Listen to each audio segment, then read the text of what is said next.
आप सभी का MRY स्टडी में। हम पढ़ रहे थे नेशनल इनकम अकाउंटिंग चैप्टर और हमने कल some basic concepts in macroeconomics अपना कंप्लीट कर लिया था। आज हम पढ़ेंगे सर्कुलर फ्लो ऑफ इनकम। ठीक है, तो सर्कुलर फ्लो ऑफ इनकम पढ़ने से पहले मैं आपको ये बता दूं कि अगर आपने इंट्रोडक्टरी पार्ट नहीं पढ़ा है, इंट्रोडक्शन नहीं पढ़ा मैक्रो इकोनॉमिक्स का, तो आपको लिंक डिस्क्रिप्शन में मिल जाएगी। साथ ही साथ some basic concept in macroeconomics भी नहीं पढ़े तो वीडियो मैंने कल बनाई थी, तो वो भी आपको मिल जाएगी डिस्क्रिप्शन में। ठीक है, तो आज हम पढ़ने वाले हैं circular flow of income. Circular flow of income पढ़ने से पहले मैं आपको कुछ बेसिक चीज बता दूं कि सर्कुलर फ्लो ऑफ इनकम क्या है। हमारा एक मैक्रो इकोनॉमिक मॉडल है। मैक्रो इकोनॉमिक मॉडल का मतलब क्या होता है?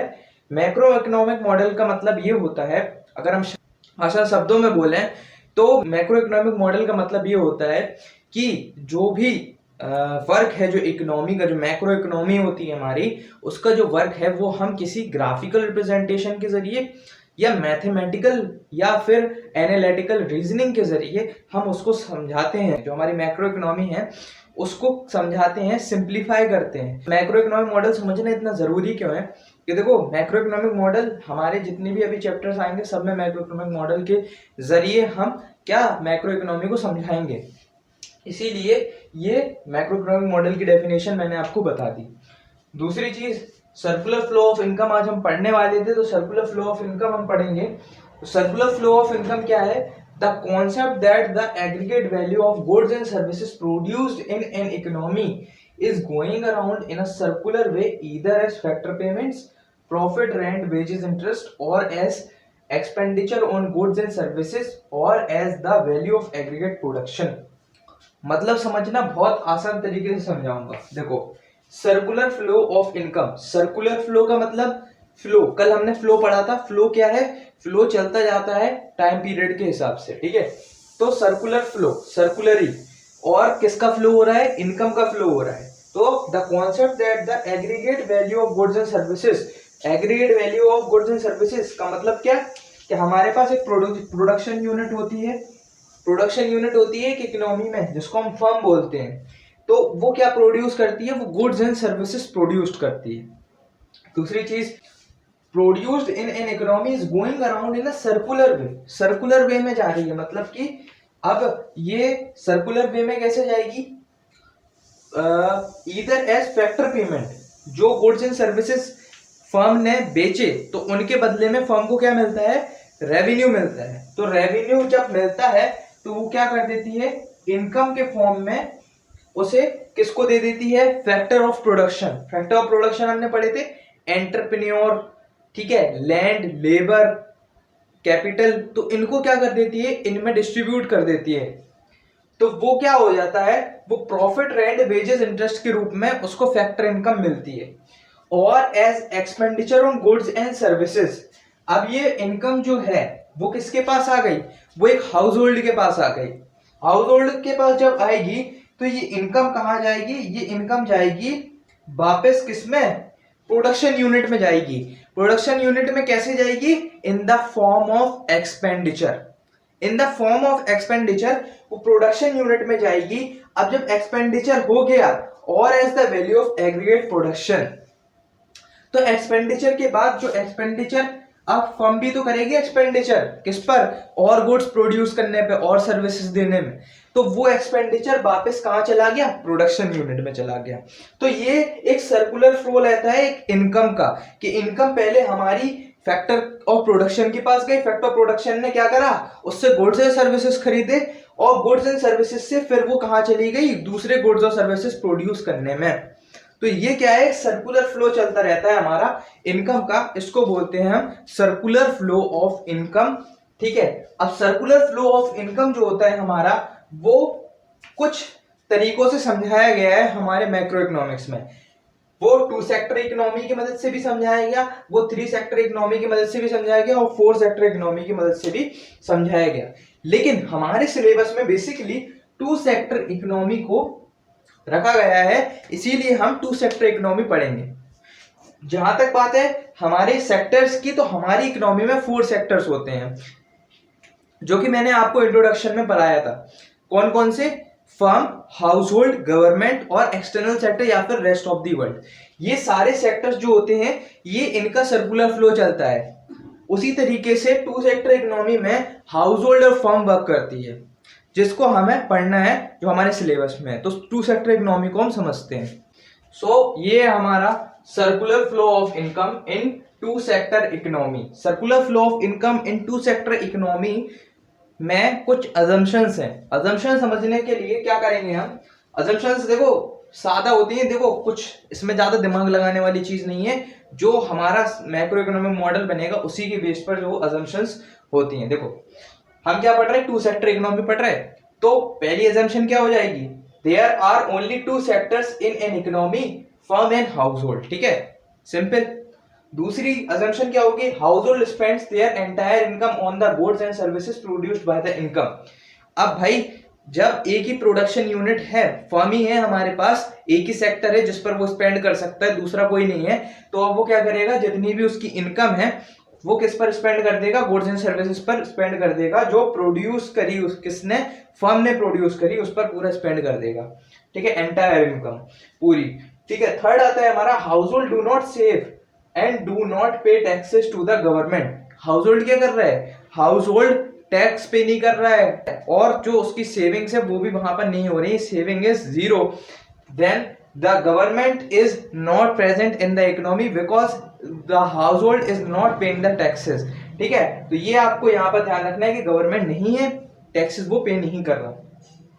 फोर्थ आता है हमारा no external sector. No external sector मतलब कि रेस्ट ऑफ दी वर्ल्ड से कोई भी इंपोर्ट और एक्सपोर्ट नहीं हो रहा है। मतलब कि दो सेक्टर जो है हमारे फोर सेक्टर इकोनॉमी में से, दो सेक्टर है हमारे, गवर्नमेंट सेक्टर और एक्सटर्नल सेक्टर, वो हमारे यहाँ पर नहीं है। ठीक है, तो इकोनॉमी कौन सी है हमारी, इकोनॉमी हमारी क्लोज्ड इकोनॉमी है। अब आ जाते हैं हम circular flow in two sector economy पर, कि उसका हमारा डायग्राम कैसे बनेगा। देखो देखो यहाँ पर हमारी फर्म है, यहाँ पर हमारी हाउस होल्ड है। ठीक है, अब इसको समझना कि फर्म क्या करेगी, फर्म हाउस होल्ड से क्या लेगी, फैक्टर ऑफ प्रोडक्शन लेगी। फैक्टर ऑफ प्रोडक्शन कौन से हमारे, फैक्टर ऑफ प्रोडक्शन हमने पढ़े थे, एंटरप्रेन्योर, लैंड, लेबर, कैपिटल, ये सारे क्या हो जाएंगे हमारे, फैक्टर ऑफ प्रोडक्शन हो जाएंगे। नीचे क्या होगा हमारा, factor of payment. Factor of payment मतलब फैक्टर ऑफ प्रोडक्शन दिया तो फर्म ने क्या दिया, फैक्टर पेमेंट दी, किसको, हाउस होल्ड को। हाउस होल्ड कौन है, सिंगल इंडिविजुअल। ठीक है, जो क्या है, एक लेबर भी है और एक साथ ही साथ एक कंज्यूमर भी है। ठीक है, इधर पे आ जाते हैं हम। ठीक है, तो फर्म क्या कर रही है, फर्म क्या करेगी, अब फर्म गुड्स एंड सर्विसेज देगी हाउस होल्ड को, किसके बदले, जो उसने स्पेंडिंग करी, जो उसने मनी दिया, जो कंजप्शन एक्सपेंडिचर करा किस पर, फर्म पर, तो वो उसके बदले क्या देगी, गुड्स एंड सर्विसेज देगी। ठीक है, अब इसको समझिएगा कि ये हमारा जो स्पेंडिंग है और जो हमारा फैक्टर पेमेंट है वो दोनों क्या है, वो मनी फ्लो है। और जो हमारा फैक्टर प्रोडक्शन है वो और गुड्स एंड सर्विसेज क्या है, वो रियल फ्लो है। अब रियल फ्लो और मनी फ्लो क्या है, रियल फ्लो वो फ्लो है जो हमारे पास फिजिकली जो हम देते हैं, जैसे गुड्स एंड सर्विसेज हैं वो फिजिकली हम दे रहे हैं, और क्या कर रहे हैं हम, फैक्टर ऑफ प्रोडक्शन भी हम फिजिकली ले रहे हैं, तो वो क्या है, वो रियल फ्लो है। मनी जो है वो हम कुछ भी चीज अगर हम स्पेंड कर रहे हैं, एक्सपेंडिचर कर रहे हैं, तो मनी के बदले कर रहे हैं। फैक्टर पेमेंट ले रहे हैं तो मनी में ले रहे हैं, तो मेजरिंग रॉड कहाँ है, वहां पर मनी है, तो उसको क्या बोलते हैं, हम मनी फ्लो बोलते हैं। सो यहाँ पर हम क्या देख रहे हैं कि जो फर्म ने क्या करा, फैक्टर प्रोडक्शन लिया, उसके बदले उसने फैक्टर पेमेंट दी। दूसरी तरफ हाउस होल्ड ने क्या करा, जो फैक्टर पेमेंट उसे मिली थी उसने क्या करा, एक्सपेंडिचर करा फर्म पर, और एक फर्म ने क्या करा, गुड्स एंड सर्विसेज उसको दी। तो आप देख सकते हैं कि इनकम का फ्लो इन दो सेक्टर में कैसे हो रहा है। ठीक है, इनकम हमारी पहले हमें इनकम इसके बदले मिली, जो फैक्टर ऑफ प्रोडक्शन दिया उसके बदले हमें इनकम मिली, तो हाउस होल्ड के पास क्या आ गई, यहाँ पर इनकम आ जाएगी, हाउस होल्ड के पास इनकम आ जाएगी। हाउस होल्ड क्या करेगा, उस इनकम को स्पेंड कर देगा पूरा फर्म पर इन the form of consumption expenditure. तो फर्म क्या करेगी, उस इनकम को यूज करेगी इन्वेस्टमेंट एक्सपेंडिचर करने में और गुड्स एंड सर्विसेज बनाएगी। गुड्स एंड सर्विसेज क्या हो जाएंगी, वो हम हाउस होल्ड खरीद लेगा। ठीक है, तो ये हमारा क्या है, ये हमारा टू सर्कुलर फ्लो है टू सेक्टर इकोनॉमी में। अब हम पढ़ते हैं कि इसकी ऑब्जर्वेशन क्या है, मतलब ये जो हमारा है इसकी ऑब्जर्वेशन निकल कर क्या आती है। तो सबसे पहली चीज सबसे पहली चीज यहां पर observation.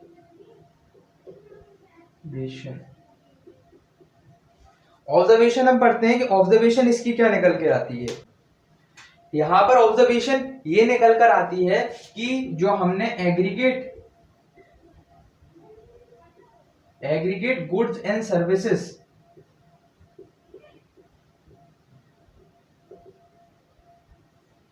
Aggregate goods and services जो हमने जो फर्म ने प्रोड्यूस करे थे, तो जो हमारा हाउस होल्ड है उसने क्या करा, एग्रीगेट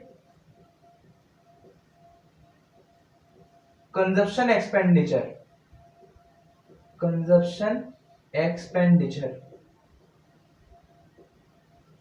उसने क्या कर दिया, उसने एक्सपेंडिचर कर दिया गुड्स एंड सर्विसेज पर। कंजप्शन एक्सपेंडिचर किस पर करा, गुड्स एंड सर्विसेज पर।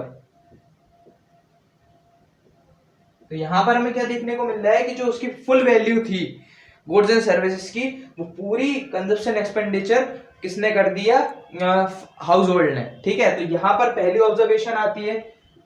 सेकंड ऑब्जर्वेशन आती है हमारी कि जो हमारी फैक्टर पेमेंट थी जो फर्म की, ठीक है, जो फर्म ने दी थी, factor payment by firm,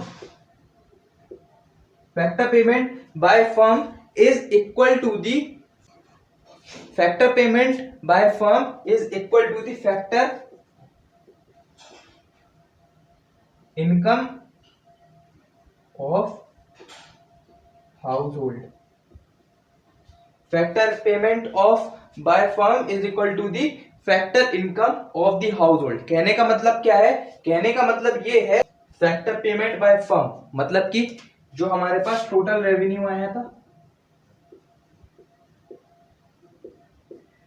total revenue किसका, फर्म का, जो फर्म ने प्रोडक्शन करा उसको रेवेन्यू जनरेट हुआ, वो क्या हो जाती है हमारी फैक्टर पेमेंट्स बाय फर्म। ठीक है, तो वो हमारी किसके इक्वल हो जाएंगी, जो हमने जो हमें इनकम देनी है, सो वो किसके इक्वल हो जाएंगी, फैक्टर इनकम के इक्वल हो जाएंगी, फैक्टर इनकम।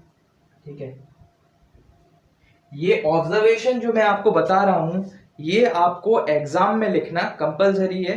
ऑब्जर्वेशन आपको लिखनी पड़ेगी। अगर आप क्वेश्चन आता है, वो क्वेश्चन डेफिनेटली आना है सर्कुलर फ्लो से, एक क्वेश्चन जरूर आएगा सर्कुलर फ्लो से।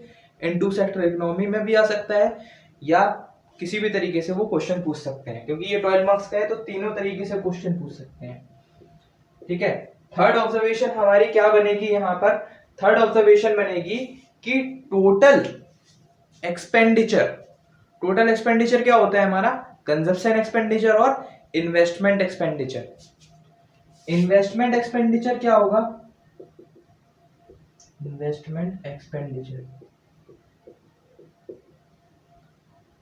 इन्वेस्टमेंट एक्सपेंडिचर का मतलब क्या होता है, जो फर्म ने इन्वेस्ट करा गुड्स एंड सर्विसेज पर प्रोड्यूस करने के लिए। कैसे, जो टोटल रेवेन्यू आया उसी को प्रोडक्शन में लगा दिया।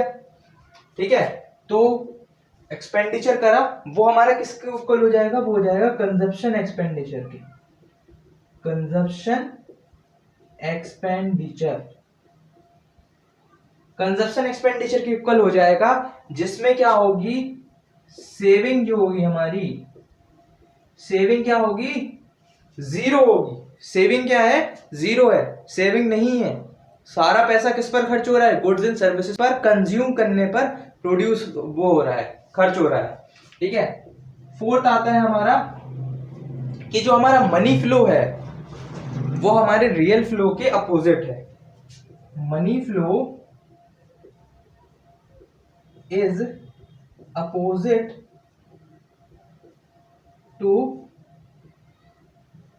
Real flow, money flow is opposite to real flow. अब भाई ये अपोजिट कैसे है, अपोजिट आप डायग्राम में देख के बताता हूं कि डायग्राम में क्या हो रहा है कि जो हमारा फैक्टर ऑफ प्रोडक्शन जा रहा है वो क्या है, रियल फ्लो है, उसके बदले क्या मिल रहा है, फैक्टर पेमेंट। तो वो क्या हो गया, अपोजिट डायरेक्शन में जा रही चीजें, तो इसीलिए जो हमारा मनी फ्लो है वो रियल फ्लो के अपोजिट है। ठीक है, तो मनी फ्लो और मनी फ्लो रियल फ्लो के अपोजिट है। अब जो हमारा नेशनल इनकम अकाउंटिंग है, जो हमें अगली वीडियोस में हम पढ़ेंगे कि कैसे अकाउंटिंग की जाती है, ठीक है। तो नेशनल इनकम अकाउंटिंग में ये जो टू सेक्टर इकोनॉमी या सर्कुलर फ्लो है वो कैसे मदद करता है, ठीक है। एक सर्कुलर फ्लो होता है जो हमारा, वो कैसे मदद करता है वो मैं आपको बताता हूं, है ना। ये हमारा चैप्टर चल रहा है नेशनल इनकम अकाउंटिंग। इसमें सर्कुलर फ्लो कैसे मदद करता है। सर्कुलर फ्लो हमने शुरुआत में क्या पढ़ा था, प्रोडक्शन, इनकम और एक्सपेंडिचर, ठीक है। तीन तरीके से पढ़ा था। तो जो हमारी वैल्यू होती है, एग्रीगेट वैल्यू जो होती है हमारी, aggregate value of goods and services, goods and services जो होती है हमारी, मतलब इसका कहने का मतलब क्या है कि जो गुड्स एंड सर्विसेज बने तो उनका जितना भी जो वो आया, प्राइस आया, तो वो क्या हो जाता है हमारा aggregate value of goods and services. वो कैसे पता लगाई जाती है, जो उस पर स्पेंडिंग होगी, स्पेंडिंग हुई ना उस पे, तो स्पेंडिंग क्या हो गई हमारी, स्पेंडिंग क्या हो गई हमारी, स्पेंडिंग हो गई हमारा एक्सपेंडिचर। एक्सपेंडिंग क्या हो गई हमारी, एक्सपेंडिचर हो गई। दूसरी चीज, जो aggregate value goods and services पर दी, तो उसके बदले जो स्पेंडिंग करी हमने, तो उसके बदले हमें क्या मिल गई, गुड्स एंड सर्विसेज मिल गई। तो गुड्स एंड सर्विसेज जो मिली वो क्या है हमारी, वो है हमारा product value, product value, product value, ठीक है। थर्ड आ जाता है हमारा सी, जिसको बोलते हैं हम, वो होता है फैक्टर इनकम, ठीक है। इनकम कैसी इनकम, जो फैक्टर ऑफ प्रोडक्शन फर्म ने ली थी उसकी इनकम, ठीक है। तो हमने पिछली मतलब अभी ऑब्जर्वेशंस पढ़ी थी, उसमें क्या पढ़ा था कि जो फैक्टर ऑफ प्रोडक्शन की जो रेवेन्यू आता है उस वो इक्वल किसका होता है, फैक्टर इनकम। तो वहां पर भी, यहां पर भी होगा इक्वल। अब नेशनल इनकम अकाउंटिंग में ये तीनों कैसे रोल निभाते हैं, देखो जब हमारी नेशनल इनकम अकाउंटिंग की जाती है तो जो हमारा ए एक्सपेंडिचर है, इससे हमारा निकाला जाता है एक्सपेंडिचर मेथड। इससे क्या निकाला जाता है, एक्सपेंडिचर मेथड। दूसरा होता है हमारा प्रोडक्ट मेथड, या फिर हम कह सकते हैं वैल्यू एडेड मेथड। तीसरा होता है हमारा इनकम मेथड, इनकम मेथड।